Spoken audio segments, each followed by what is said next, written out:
Boa noite. Boa noite. Dólar passa dos R$4, é a maior cotação desde a mudança da moeda há 21 anos.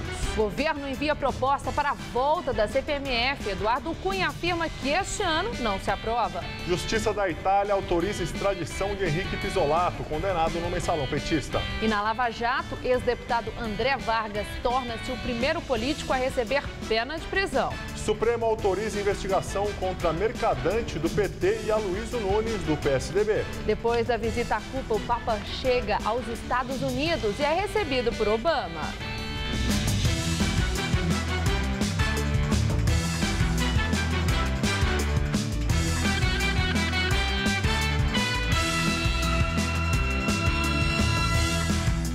Duas regiões nobres de São Paulo foram alvo de bandidos hoje. Na Avenida Paulista, um homem foi preso suspeito de roubar uma joalheria. E no bairro de Moema, na Zona Sul, uma quadrilha fez um arrastão em um condomínio de luxo.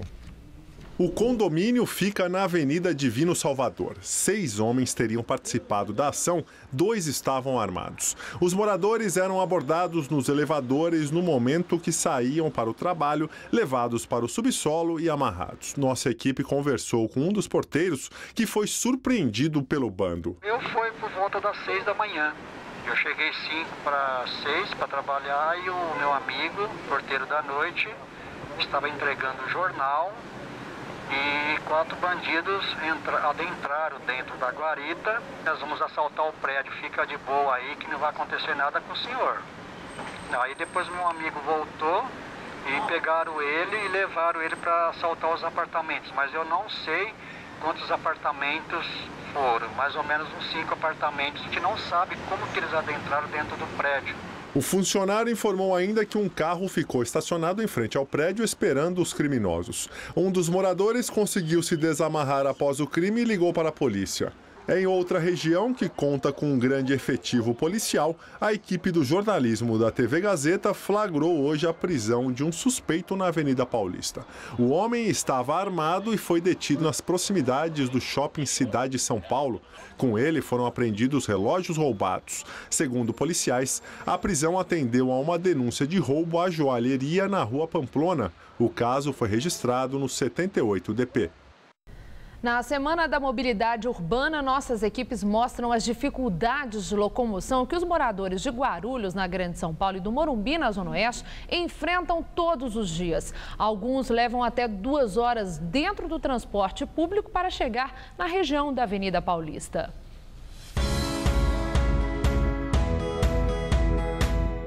Nós estamos aqui bem em frente ao estádio Cícero Pompeu de Toledo, o Morumbi, e a nossa intenção é chegar até a Avenida Paulista usando o transporte público. O problema é que aqui na região não existe nenhuma estação do metrô e nem dos trens da CPTM.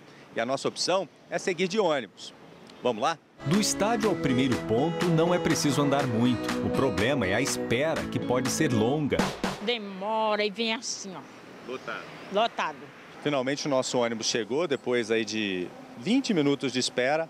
Agora a gente vai embarcar para tentar chegar até a Paulista. A gente perde o tempo todinho, quando a gente já chega no serviço, já chega cansado. E quem mora em Guarulhos, na Grande São Paulo, também enfrenta uma maratona para chegar até o centro de São Paulo. Quem mostra é o repórter Luciano Penteado.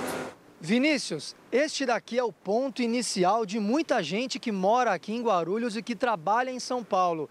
É aqui que começa a jornada diária de passageiros que dependem de ônibus e de metrô para chegar até a capital paulista. E a nossa equipe também vai fazer esta viagem.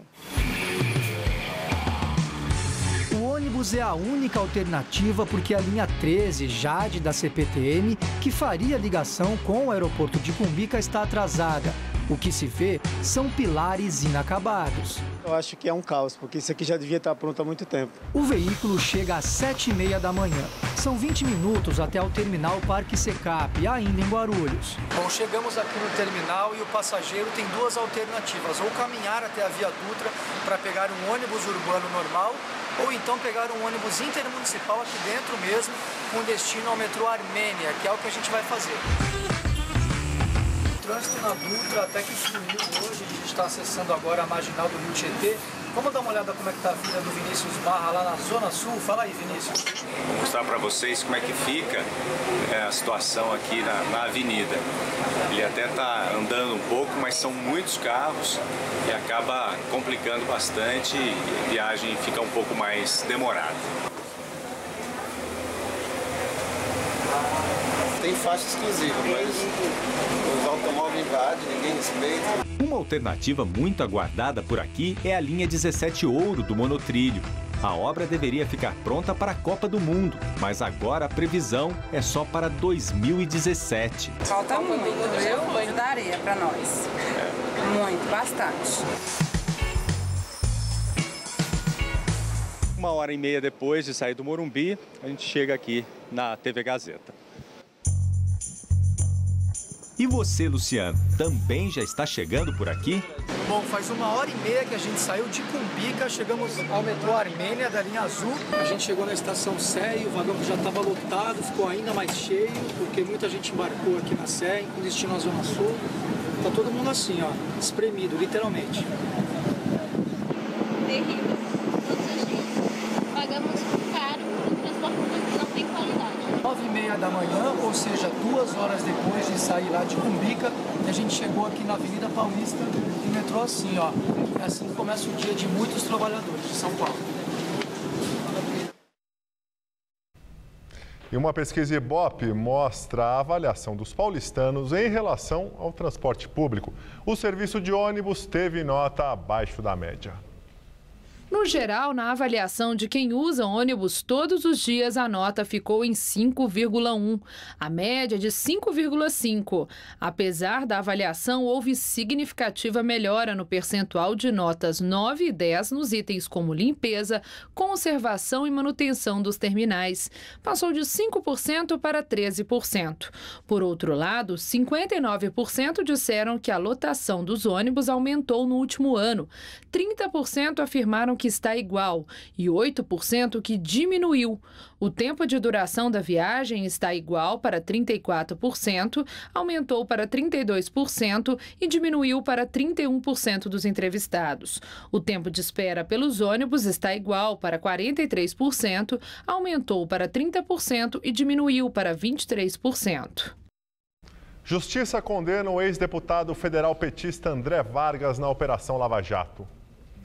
O juiz Sérgio Moro condenou André Vargas a 14 anos e 4 meses de reclusão, inicialmente em regime fechado. O ex-deputado foi acusado de receber propina de uma agência de publicidade para que ela fosse contratada pela Caixa Econômica Federal e pelo Ministério da Saúde. André Vargas, que foi vice-presidente da Câmara dos Deputados, renunciou ao cargo e saiu do PT em abril do ano passado, quando surgiram as denúncias contra ele. Em dezembro foi cassado. Ele é o primeiro político a ser condenado na Operação Lava Jato. Sérgio Moro também condenou o irmão do ex-deputado Leon Vargas a 11 anos e 4 meses. E o publicitário Ricardo Hoffmann a 12 anos e 10 meses de prisão. André Vargas e Ricardo Hoffmann não poderão recorrer em liberdade. Segundo o juiz, os condenados estavam envolvidos na prática habitual, sistemática e profissional de crimes contra a administração pública federal e de lavagem de dinheiro. A Justiça da Itália autoriza a extradição do ex-diretor de marketing do Banco do Brasil, Henrique Pisolato. Ele foi condenado no mensalão petista a 12 anos e 7 meses de prisão pelos crimes de peculato, lavagem de dinheiro e corrupção. Pisolato, que tem dupla cidadania, fugiu para a Itália em 2013 e no ano passado foi preso por uso de passaporte falso. Desde então, o Brasil pede a extradição dele. Autorizada anteriormente por 3 vezes, a medida ficou suspensa devido a recursos. Hoje, finalmente, saiu a definição no Conselho de Estado, última instância da Justiça italiana. Pesaram na decisão as garantias dadas pelo governo brasileiro de que o país tem presídios em condições de respeitar os direitos fundamentais dos presos. A defesa do ex-diretor do Banco do Brasil apontava as más condições das cadeias no Brasil. Pisolato ainda poderá recorrer à Corte Europeia de Direitos Humanos. Aqui no Brasil, o Ministério da Justiça informou que as autoridades estão prontas para cumprir o processo de extradição. E agora vamos ao comentário de política com José Neumann e Pinto. não queria estar na pele de Dilma Mocó, né? Mocó porque o Delfim Neto deu uma definição de que ela é apenas uma trapalhona, né? Na entrevista que deu a Helena Cantanhede no Estado no domingo, nada foi contestado, então ela pode assumir esse sobrenome do Didi, o principal trapalhão, né? Pois é, a semana começou muito mal, né? Na segunda-feira, Vacari Neto e Renato Duque foram condenados. E o Rui Falcão, presidente do PT, disse que a Polícia Federal, o Ministério Público Federal, o juiz Sérgio Moro, os tribunais federais, o Supremo Tribunal Federal estão equivocados. Só ele está certo. Tudo bem.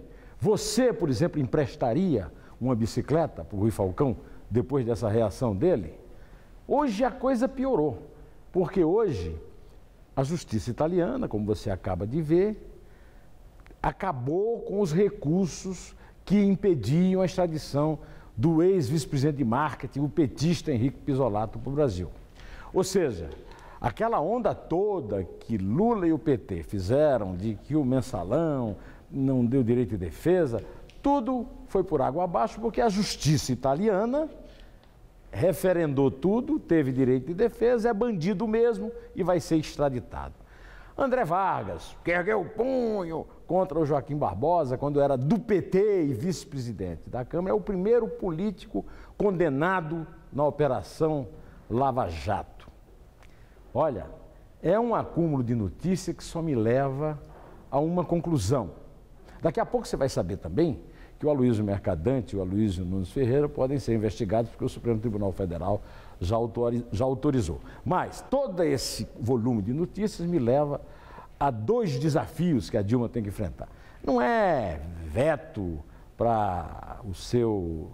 não é veto ao seu veto, não é CPMF, não é nada. É o seguinte, é reconhecer perante o cidadão, perante o Brasil, que Dirceu, Genuíno, André Vargas e toda essa turma que eu citei furtaram o Brasil e destruíram a história do seu partido, o PT.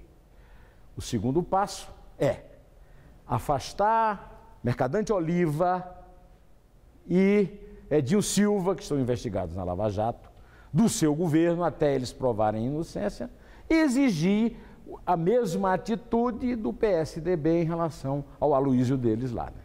É o que resta a ela, se é que ela tem ainda algum interesse em salvar a própria reputação. Quanto a mim, estarei direto ao assunto, de volta na sexta-feira. Em pé. O ministro Celso de Mello, do Supremo Tribunal Federal, autorizou o Ministério Público a investigar o chefe da Casa Civil, Aloysio Mercadante, do PT, e o senador Aloysio Nunes, do PSDB. Os dois foram citados em delação premiada de Ricardo Pessoa, dono da UTC Engenharia. E os pedidos de inquérito foram feitos pelo Procurador-Geral da República, Rodrigo Janot. Mercadante e Aloysio são suspeitos de receber doações ilegais na campanha de 2010. Os dois negam qualquer irregularidade. Hoje é o último dia do inverno e sem chuvas, todo o estado de São Paulo teve o tempo seco e de muito calor. E vamos ver se o tempo continua assim com Mariana Armentano, que tem os detalhes da previsão.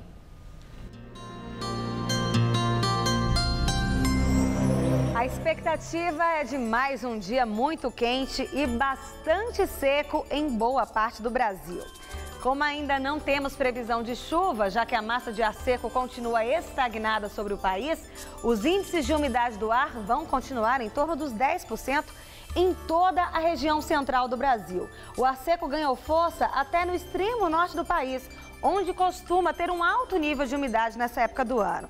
Só há previsão de chuva amanhã, ainda no centro-sul gaúcho, entre o Acre e o Pará, e na costa leste nordestina, onde as chuvas são fracas e bem passageiras. O calor continua extremamente intenso, acima dos 30 graus em praticamente todo o país. Faz até 37 em Campo Grande, 38 em Palmas, 39 em Teresina e 40 graus em Cuiabá.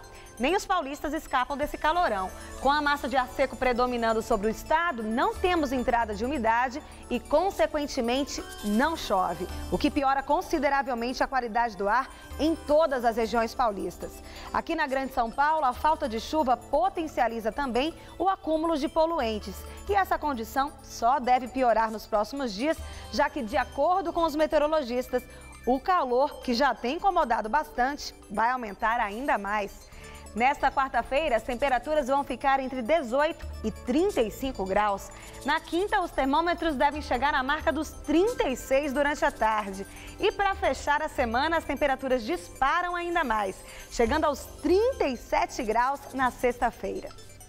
A boa notícia é que no final de semana o calor dá uma amenizada e podemos finalmente ter algumas pancadas de chuva aqui na capital. Juiz Sérgio Moro, da Operação Lava Jato, homologa a delação premiada de lobista ligado ao ex-ministro José Dirceu. Fernando Moura foi preso no dia 3 de agosto, juntamente com José Dirceu e outras 5 pessoas. O lobista é acusado de ser o representante do ex-ministro no esquema de corrupção na Petrobras. Ele teria indicado Renato Duque para a diretoria de serviços como cota do PT. Fernando Moura já responde pelos crimes de organização criminosa, corrupção passiva e lavagem de dinheiro. Na delação premiada, admitiu ter mantido ligações com o PT e disse que o partido recebia propinas ligadas a contratos da Petrobras. O PT não comentou a delação premiada do lobista Fernando Moura. Na CPI da Petrobras, a ex-gerente Venina Velosa da Fonseca diz que foi ameaçada após denunciar irregularidades. Em dezembro do ano passado, Venina deu entrevistas afirmando ter avisado a ex-presidente da Petrobras, Graça Foster, sobre irregularidades na empresa. Eu sofri ameaças por telefone, onde ameaçavam invadir minha casa, a minha vida. Eu sofri ameaças pessoalmente, onde eles mandavam eu ficar quieta. E eu não sei quem fez. Venina disse que o ex-presidente da Petrobras, José Sérgio Gabrielli, sabia das irregularidades. Questionada pelo deputado tucano Bruno Covas se o presidente Lula também sabia, ela respondeu que não poderia confirmar. A presidente Dilma Rousseff enviou ao Congresso a proposta de emenda à Constituição que prevê a volta da CPMF. A alíquota sugerida é de 0,20%, com duração de 4 anos e recursos destinados à Previdência Social. O Planalto espera arrecadar 32 bilhões de reais por ano.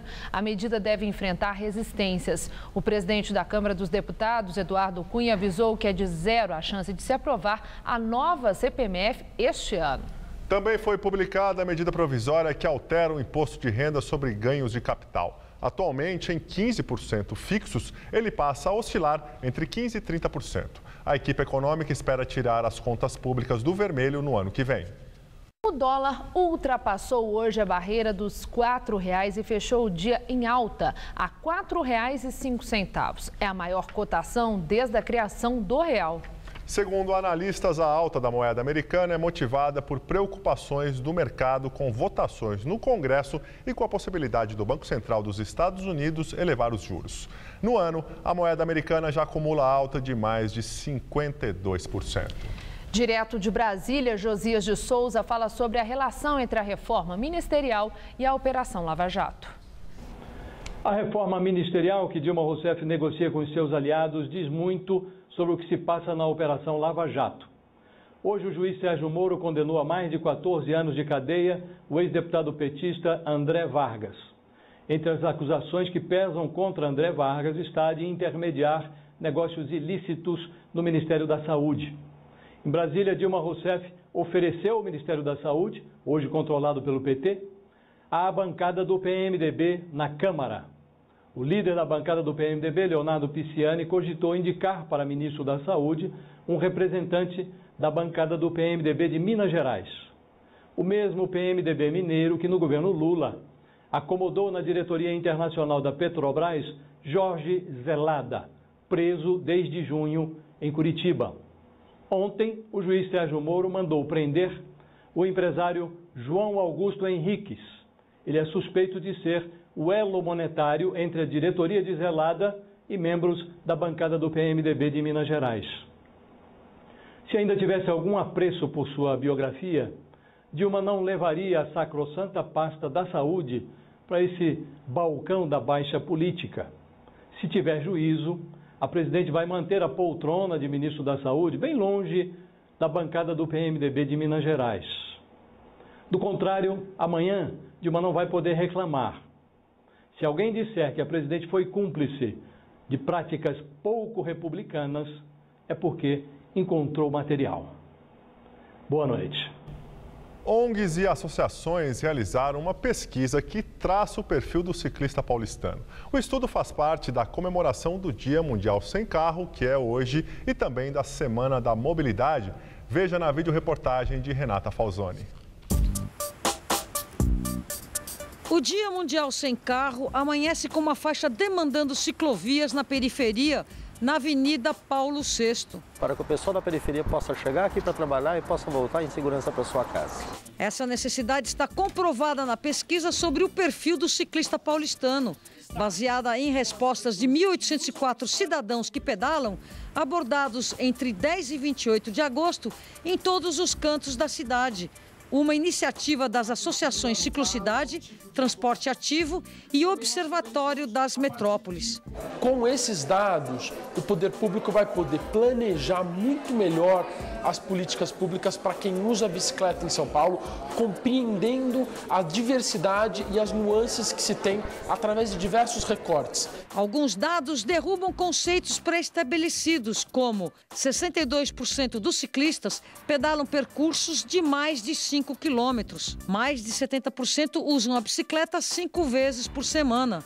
40% dos ciclistas têm renda até 2 salários. 80% dos que não têm ciclovia no seu caminho são da periferia. 40% dos ciclistas na região central pedalam há menos de 6 meses. Muito por conta dessas infraestruturas que estão sendo implantadas, há muitos ciclistas novos, muitas pessoas que migraram para a bicicleta no passado recente. A principal demanda é por mais ciclovias. A qualidade do piso, tanto das ruas quanto das ciclovias, vem em segundo lugar. Problema que se estende às calçadas, como o próprio prefeito constatou ao caminhar até a prefeitura esta manhã. O cuidado com as calçadas continua sendo muito precário por parte dos proprietários. Às vezes o conserto que tem que ser feito é muito pequeno, mas aquilo ali pode representar, sabe, uma fratura.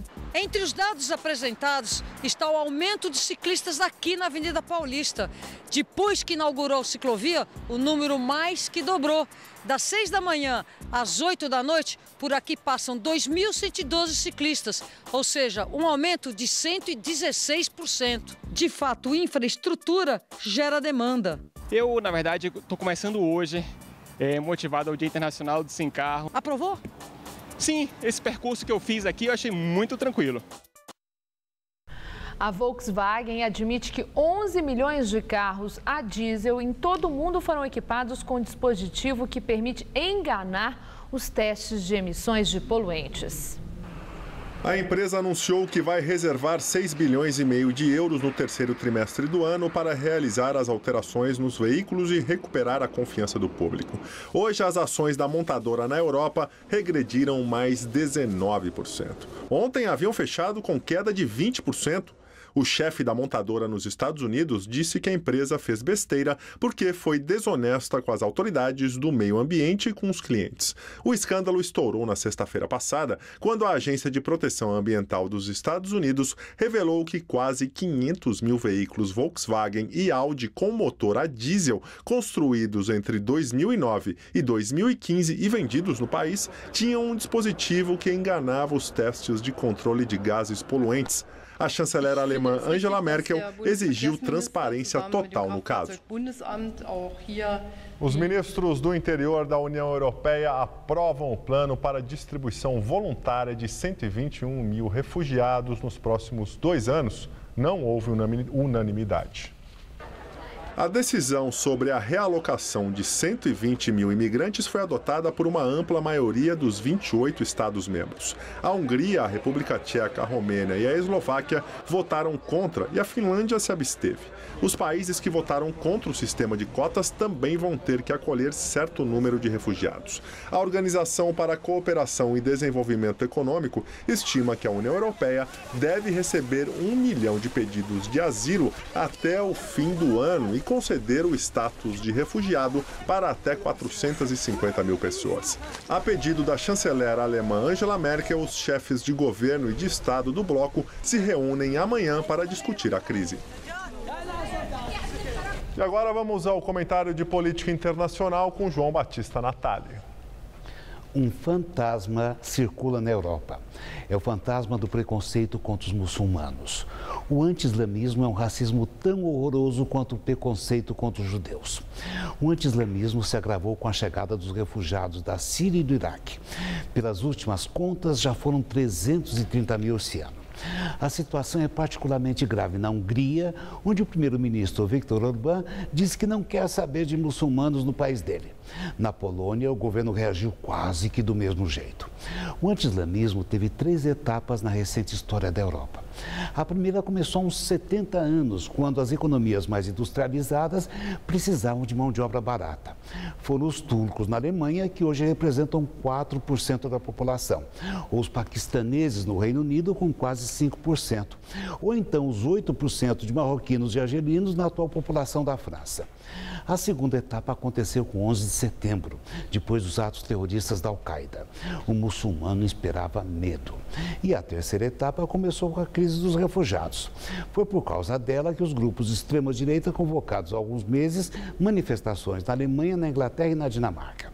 Na Polônia, 44% da população tem uma ideia preconceituosa dos muçulmanos. Em toda a Europa, eles são suspeitos de simpatias pelo terrorismo e atribuem a eles clichês absurdos, como a ideia de que a religião permite maltratar as mulheres e a praticar nelas a mutilação sexual. O ser humano é um bicho capaz de atitudes irracionais e mesquinhas. Não existe racismo do bem. Não existe racismo defensável. E também não adianta argumentar que os valores cristãos estejam ameaçados pelos muçulmanos. Isso é uma mentira antropológica, é uma mentira histórica, é uma mentira política. Isso também prova até que ponto podemos descambar para a maldade sob o pretexto idiota de proteger a nossa civilização. É assim que o mundo gira. Boa noite. Uma exposição no Arquivo Público do Estado de São Paulo mostra a trajetória da revista feminina, precursora das publicações atuais. A primeira edição da publicação está completando 100 anos.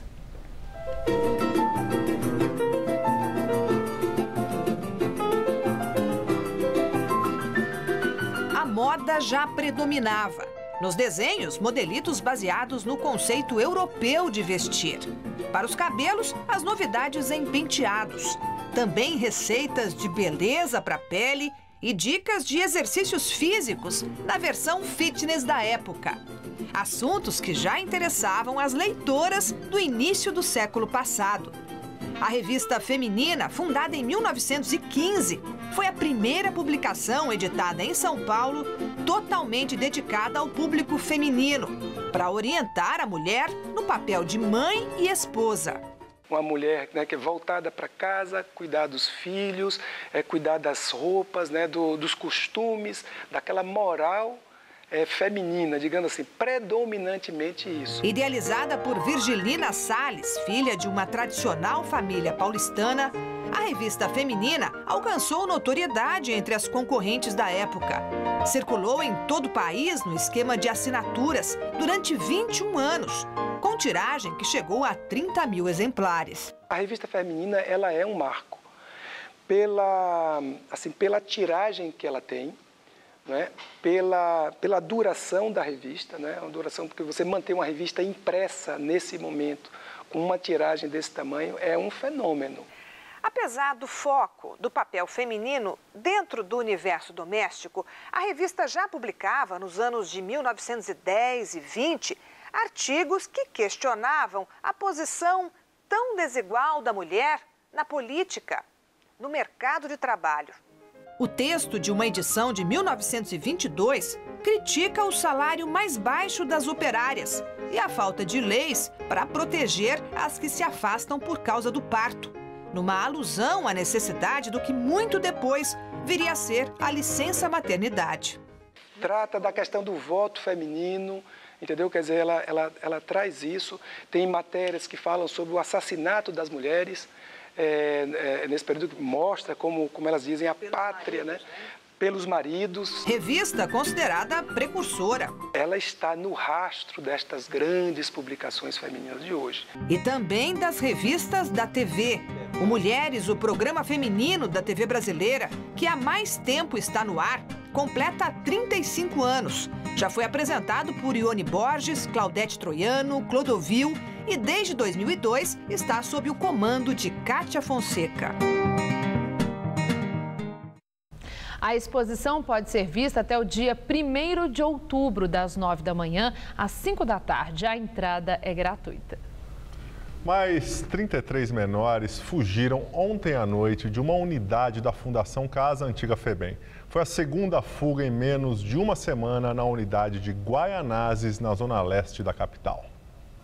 33 adolescentes fugiram da Fundação Casa de Guaianazes, na zona leste de São Paulo, após um tumulto na noite de ontem. Essa é a segunda vez em menos de uma semana que internos escapam do mesmo complexo. Segundo o corregedor, que investiga internamente o que aconteceu, as fugas não têm relação entre si. As fugas aconteceram em unidades distintas. Nós temos a Casa Novo Horizonte, que é a Guaianazes 1, a antiga Guaianazes 1 e a Guaianazes 2. As duas fugas uma fuga foi em cada centro. Nenhum centro da Fundação Casa nós temos problema com gangues. 4 funcionários ficaram feridos e agora devem fazer parte do processo que apura a responsabilidade pela fuga. São 60 dias de investigação prorrogáveis. Os internos também podem ser ouvidos no caso. O Sindicato dos Servidores da Fundação Casa reclama da falta de efetivo, mas o governo nega e afirma ainda que superlotação é coisa do passado. O complexo de Guaianazes já estava sendo investigado por denúncias de tortura contra internos, tanto que um dos diretores chegou a ser afastado em julho. Essa investigação ainda não terminou, está em fase final de averiguação. Só que outras unidades também apresentam problemas na Grande São Paulo, tanto que desde o dia 30 de agosto, ou seja, em menos de um mês, já foram 6 fugas, com 132 internos que escaparam. Nos últimos 5 anos, a Corregedoria da Fundação Casa demitiu 127 servidores por algum tipo de maus tratos cometidos contra adolescentes. A Fundação Casa é bastante rígida em relação a esse tipo de conduta, não tolera esse tipo de conduta, embora a quantidade de adolescentes em fuga e seja um número grande, pela quantidade de centros de atendimento que existem no estado, é uma parcela muito pequena de centros que estão afetados por este problema. O governador Geraldo Alckmin prometeu reforçar o policiamento militar nas proximidades de complexos da Fundação Casa com problemas de fuga. Nós tivemos uma empresa de segurança que faliu e aí a Fundação Casa está fazendo com os próprios funcionários dela essa segurança até contratar a nova empresa. E a Polícia Militar também está dando uma retaguarda boa. Na entrevista do dia com Maria Lídia Flandoli, a violência nas ações policiais em São Paulo. Para falar sobre a qualidade e condição de trabalho da PM de São Paulo, eu entrevisto hoje o deputado estadual, Coronel Álvaro Camilo, do PSD, que já foi vereador e também comandante-geral da PM paulista. Obrigada por estar conosco. Eu que agradeço. Antes de nós falarmos sobre a PM especial, não podemos deixar de falar sobre essa reportagem que acabamos de ver, das fugas na Fundação Casa. É verdade que não acontece em todas as instalações. Entretanto, quando acontece, é muita gente que foge. No seu entender, é porque o sistema de vigilância, de segurança das instalações é mesmo muito precário? Ou aí tem coisa? Em termos de cumplicidade com quem trabalha lá dentro, no sentido de facilitar essas fugas. Olha, Marida, a Fundação Casa, ela tem lugares que são excepcionais, onde a educação é muito boa, as unidades são muito boas, mas tem alguns que precisam ser melhorados. E nesse caso, quando fogem, não importa se é pouco ou muito, quando foge vai cair na mão da polícia para poder fazer a recapturação, ou seja, vem para um trabalho posterior na consequência. Então precisamos melhorar, precisa ser mais eficiente a própria gestão para não deixar que as fugas aconteçam. Só um número, Mareda, impressionante. De 120 mil prisões que a Polícia de São Paulo faz por ano, 30 a 35 mil são apreensões de menores e por crimes graves. Então, não, o senhor não respondeu. No seu entender, por que se repetem essas fugas? Aonde que está a vulnerabilidade da coisa? Gestão. Precisamos melhorar. Por exemplo, eu não posso ficar com uma segurança desse tipo, tendo falhas da segurança para uma atividade tão importante quanto manter os menores afastados da sociedade enquanto isso for necessário e trabalhar na reeducação. Bom, vamos falar agora da PM. Que é um assunto que no momento chama muito atenção por tragédias humanas, que nós vimos, verdadeiras chacinas com envolvimento e suspeição por parte da segurança pública de policiais militares e policiais da Guarda Metropolitana. Houve o comando recentemente, houve troca no comando da rota, 7 meses após o então comandante ter assumido. No seu entender, essa troca aconteceu como uma espécie de satisfação para a população, como acontece no futebol, troca o técnico quando o time vai mal? Foi isso que aconteceu? Não, vai um pouquinho além disso, porque ali nós estamos falando de polícia que trabalha com vidas e com direitos. Então, só para deixar claro para todos que nos assistem, a Polícia Militar e a Polícia de São Paulo, principalmente a Militar, que eu comandei por 3 anos, ela é implacável com os desvios de conduta. Ou seja, não se passa a mão na cabeça do policial que por acaso se desvia. Só para que saiba... Não há impunidade? Não há impunidade. Corporativismo? Não há. Pode ver, no caso do Butantã, tem vários policiais presos já, e não pela Polícia Civil, preso pela Corregedoria da Polícia Militar, que é forte, atuante, e ela faz isso em benefício dos bons policiais.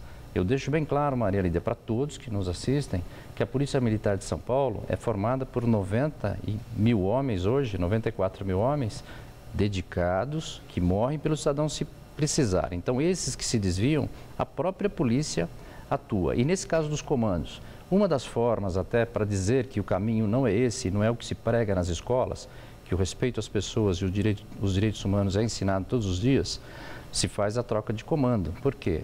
Porque embora o comandante muitas vezes não estivesse presente lá naquele momento, ele acaba sendo indiretamente responsável pelos seus comandados. E é muito difícil, porque o comandante trabalha sozinho na ponta da linha. Bom, o senhor fala em direitos humanos, o senhor fala no preparo, o senhor fala naquilo que é transmitido para o membro da corporação, da PM. Entretanto, as declarações recentes do ouvidor da Polícia Militar de São Paulo chamam a atenção para aspectos muito preocupantes. Ele afirmou que mortes praticadas por policiais têm se tornado um hábito. E depois daquelas imagens horríveis e que suspeitos rendidos foram mortos tão violentamente como que executados,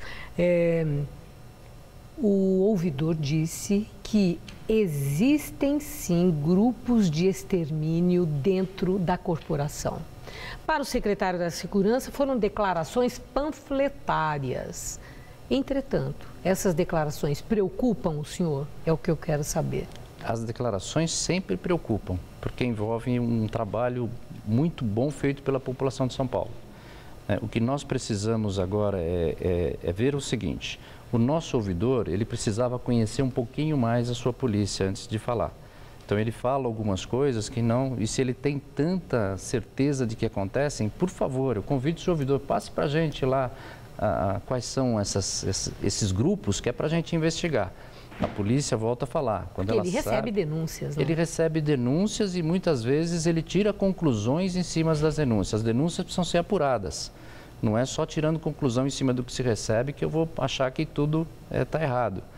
Mesmo porque, Maria Lídia, são 15 mil vezes por dia que uma viatura vai atender o cidadão. são poucos os casos de problemas, ou seja, são muito pequenos em relação aos milhões de ocorrências que se atende no ano. Mas quando acontece? Quando acontece é grave. São assim tão graves e tem tamanha visibilidade, por isso que, que traz essa... A preocupação se justifica. Se justifica, mas não fazer acusações desse tipo e dizer que tem certeza ou que acha que tem... Isso é um achômetro para um ouvidor de polícia que está lá para nos ajudar a sanear a polícia. O senhor foi comandante-geral de 2009 a 2012. 2009 a 2012. De lá para cá, a violência parece ter aumentado bastante.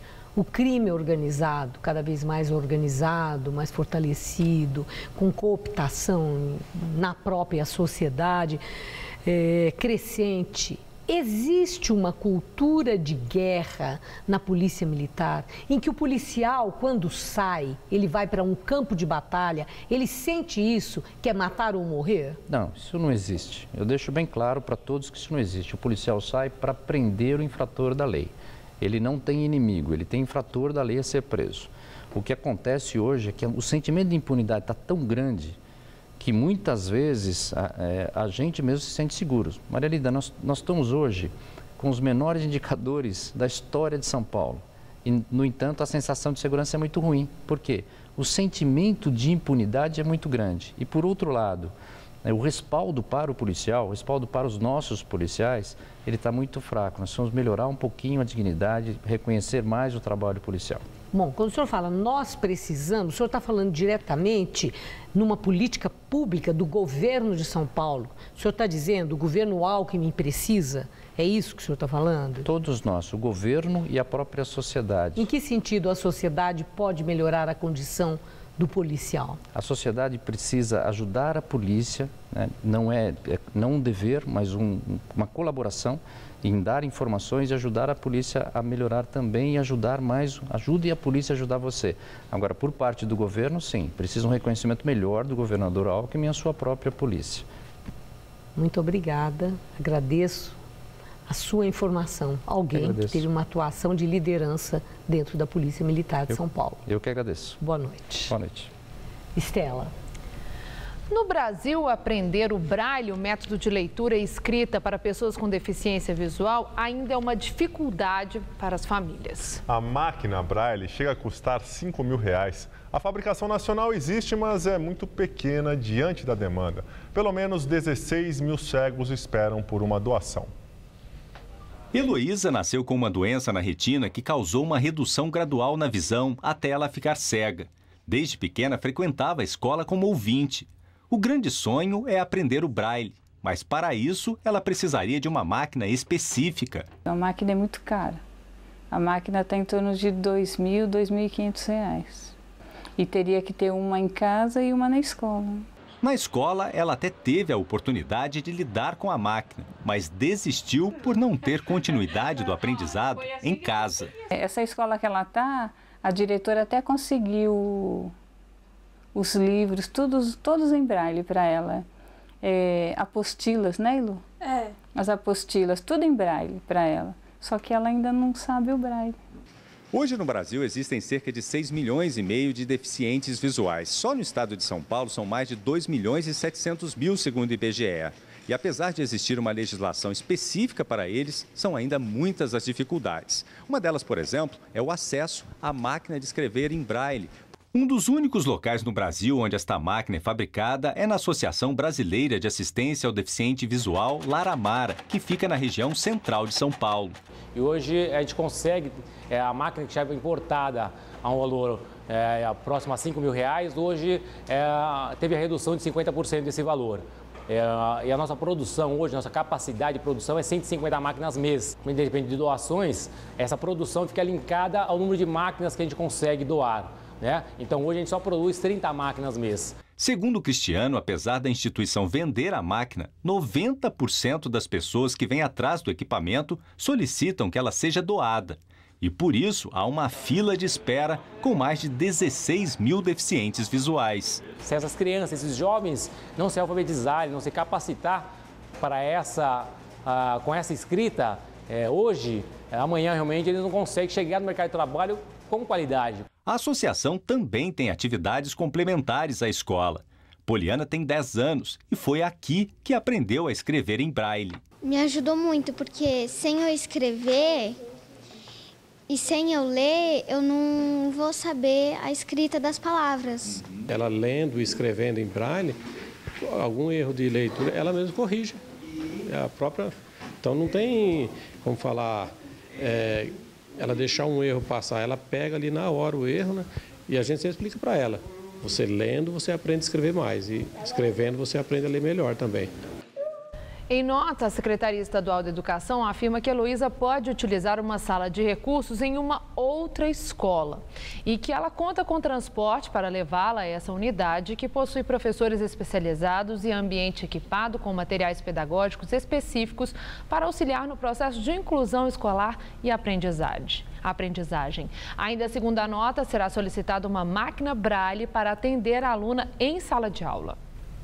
A seguir, a preparação dos times paulistas para mais uma fase da Copa do Brasil. E o Papa Francisco chega aos Estados Unidos. Mais cedo, em Cuba, Francisco celebrou a última missa no país e pediu reconciliação entre os cubanos de dentro e fora do país. Nesse mundo, tudo evolui. A moda evoluiu. Os carros evoluíram. Os tratamentos de beleza também evoluíram. Imecap Anti-Sinais, uma combinação de creme e cápsulas. O creme atinge as camadas mais profundas da pele e as cápsulas agem onde os cremes não chegam. Resultado? Com Imecap Anti-Sinais, os sinais da idade não aparecem. Imecap Anti-Sinais, a evolução no tratamento de beleza. Quarta-feira, dia 23 de setembro. Um dia que vai entrar para a história. Vem aí o Mega Dia Chevrolet. Um dia onde todas as concessionárias têm o desafio de oferecer a melhor negociação do ano. Aproveite a taxa zero e ofertas incríveis. Spin com 7 lugares e multimídia MyLink. Agora com câmbio automático grátis ou R$5.000 de desconto. É você quem escolhe. Faça como o Fábio e a Fernanda e compre já o seu Chevrolet. É só até às 21 horas desta quarta-feira. Olha, eu quero manter todos os empregados, mas o meu dinheiro tá curto. Você tem crédito para mim? É claro. A Caixa tem uma linha de crédito exclusiva para você garantir 5 meses de salário, 13º e encargos. E como eu posso pagar isso? Em até 60 vezes. E tem prazo para começar a pagar. Sério? Mas e as taxas? As melhores. Se precisar, pode contar. Caixa, sua parceira de todas as horas.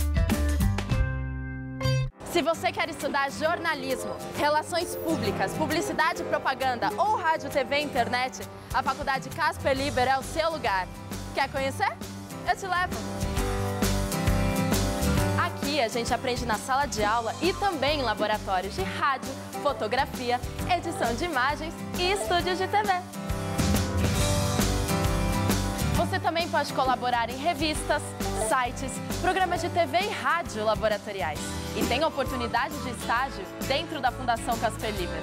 São mais de 60 anos de tradição numa localização incrível. Faculdade Casper Libero, formando os melhores profissionais da comunicação. Quer saber mais? Acesse nosso site. Nesse mundo, tudo evolui. A moda evoluiu. Os carros evoluíram. Os tratamentos de beleza também evoluíram. Imecap Anti-Sinais, uma combinação de creme e cápsulas. O creme atinge as camadas mais profundas da pele e as cápsulas agem onde os cremes não chegam. Resultado? Com Imecap Anti-Sinais, os sinais da idade não aparecem. Imecap Anti-Sinais, a evolução no tratamento de beleza. Vem aí a maior premiação do futebol brasileiro. E o vencedor é... Vem aí, 12º Troféu Mesa Redonda, em dezembro. Troféu Mesa Redonda. Oferecimento LuxColor. Tudo que é muito bom é tão bom quanto pintar com LuxColor. Baltec. Super manta líquida impermeabilizante. Kron. Construa sua força.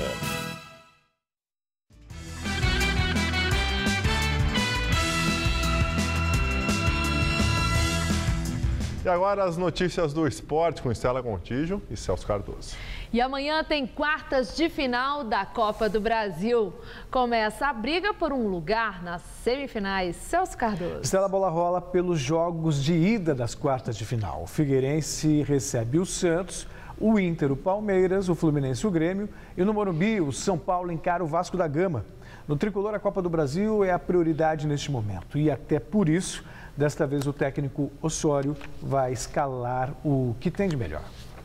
Véspera de jogo, já estamos acostumados. Pouquíssimo tempo para acompanhar o treinamento. O suficiente para saber que o jogo de amanhã contra o Vasco da Gama pela Copa do Brasil, Osório terá pelo menos 8 modificações em relação ao time que perdeu no final de semana para o Avaí. Uma oscilação dentro de campo que precisa terminar. A gente está tentando o máximo, a gente não entra dentro de campo para querer perder. Alexandre Pato não treinou nesta terça-feira. O jogador foi liberado pelo técnico Juan Carlos Osório para resolver problemas particulares no Rio de Janeiro. Mesmo assim, deve estar entre os 11 titulares amanhã contra o Vasco da Gama. Assim como ele, Luiz Fabiano, que cumpriu suspensão, também volta à equipe. Junto com um homem de referência no ataque, o gol também está reforçado. Rogério Ceni foi poupado na última rodada e deve começar a partida. Junto com ele, Ganso e Michel Bastos. O time volta inteiro. Agora a escalação que vamos jogar amanhã, nós mesmos jogadores não sabemos. Mas estamos prontos para que o time que ele colocar vai dar conta do recado. É o São Paulo que está pronto para interromper o ótimo momento do rival carioca, que não perde há 4 rodadas no Brasileirão. E já o Palmeiras realizou hoje o último treino antes do confronto com o Internacional. Treino realizado já em Porto Alegre, cidade que abriga esse primeiro jogo das quartas de final entre as duas equipes. O atacante Dudu está de volta, mas Marcelo Oliveira tem um desfalque no meio de campo. A gente sabe que o jogo lá vai ser difícil, ganhar do Inter no Beira-Rio nunca é fácil. Até no Brasileiro, até o Corinthians foi lá e perdeu agora recentemente. A gente sabe que o jogo vai ser muito difícil, mas eu acho que se a gente ouvir o que o professor Marcelo vai falar para a gente e colocar em prática, eu acho que a gente tem grande chance de sair com um resultado positivo lá e daí decidir aqui em casa com a nossa torcida, que vai ajudar demais também. O técnico do Palmeiras não revelou a escalação, né? Mas não deve ter muitas surpresas, não. O Palmeiras está bem no Campeonato Brasileiro, tem 3 vitórias seguidas, o Internacional alterna, né? Ganhou do Corinthians, por exemplo, empatou com o Figueirense em casa. Mas se bem que são 2 campeonatos totalmente distintos. O Campeonato Brasileiro acaba premiando a regularidade. Na Copa do Brasil é mata-mata, então de repente você encaixa 2 bons jogos. Não precisa nem jogar tão bem, basta armar um esquema fechado, explorar o contra-ataque. Então, imponderável prevalece em campeonatos de mata-mata. Mas o Marcelo Oliveira gosta de um mistério, né? Ele faz um mistério. Faz parte do jogo, né? Mas nada que vai confundir muito não, o Internacional. Todos sabem muito bem como o Palmeiras joga, quais são os jogadores para as posições, assim como o Marcelo conhece muito bem o Internacional. De repente não é nem como estratégia de jogo, talvez seja uma dúvida mesmo que ele vai levar para a partida. Agora, impressionante foi no campeonato alemão, né, o Lewandowski. Marcou 5 gols em 9 minutos, o Bahia perdia para o Wolfsburg por 1-0. Terminou o jogo 5-1, 5 gols do Lewandowski em 9 minutos. Agora, será que algum jogador do Palmeiras consegue fazer isso? Isso é coisa rara. É muito difícil, muito né? Difícil. Fora da disputa do título da Copa do Brasil, o Corinthians tem uma semana inteira para se preparar para o jogo contra o Figueirense pelo Campeonato Brasileiro. O jogo é em Florianópolis e a partida é chave na briga pela taça com o Atlético Mineiro. Ô Felipe, você deixou claro que o Corinthians tem uma vantagem, mas ainda tem muita água para passar por debaixo da ponte. Mas se fosse qualificar o tamanho da vantagem do Corinthians hoje, pequena, média, grande ou extra grande? Olha, eu creio que grande, porque pelo que o time vem jogando, isso está bem claro. Mas sabemos também que se a gente tropeçar, 3 pontos e o Atlético ganhar, já dá uma... Então, mas pelo que o time vem jogando, é grande, sim. Então, é o que eu disse, pela qualidade do nosso grupo, o que vem jogando desde o começo do ano, que também muitos falavam que a gente poderia até brigar para não cair. E hoje está jogando, vem mostrando a força do time, acreditando sempre como o Tite sempre passa isso para a gente acreditar. É bem isso mesmo. É isso. Muito obrigada, Celso. Boa noite também. É com você, Gabriel. O Papa Francisco encerra a visita a Cuba e desembarca na capital dos Estados Unidos. O Papa celebrou missa no Santuário de Nossa Senhora da Caridade do Cobre, na cidade de Santiago de Cuba, berço da Revolução de 1959. Francisco pediu um novo tipo de revolução no país, de reconciliação. Sembrar reconciliação. O presidente Raul Castro estava presente. Francisco já desembarcou na base aérea Andrews, em Washington, onde foi recebido pelo presidente Barack Obama e a mulher Michelle. Amanhã ele se reúne com Obama e vai fazer o primeiro pronunciamento de um papa no Congresso americano. Depois vai a Nova York e discursa nas Nações Unidas. Ele ainda visita a cidade de Filadélfia, sede do Encontro Mundial das Famílias, e retorna domingo ao Vaticano. E o Jornal da Gazeta fica por aqui. A edição de hoje pode ser vista no site do Jornal da Gazeta. Eu volto com mais notícias em nossa edição das 10. Até já. O Jornal da Gazeta das 7 horas volta amanhã. Uma boa noite para você. Até lá.